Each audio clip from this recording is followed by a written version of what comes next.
Napanood niyo ba yung yung Canada, nagkaroon na sila ng travel ban sa mga Asian countries.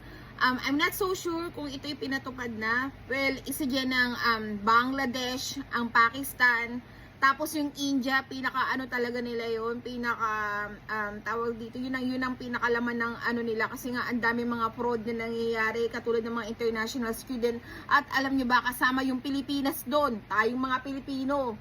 Alam niyo ba bakit? Kasi sabi daw doon, yung mga kumukuha daw ng mga temporary foreign worker na dinadala daw dito sa Canada daw, grabe daw makahingi ng pera, ng mga placement fee, pero pagdating daw dito sa Canada, wala naman trabaho, niloko lang daw.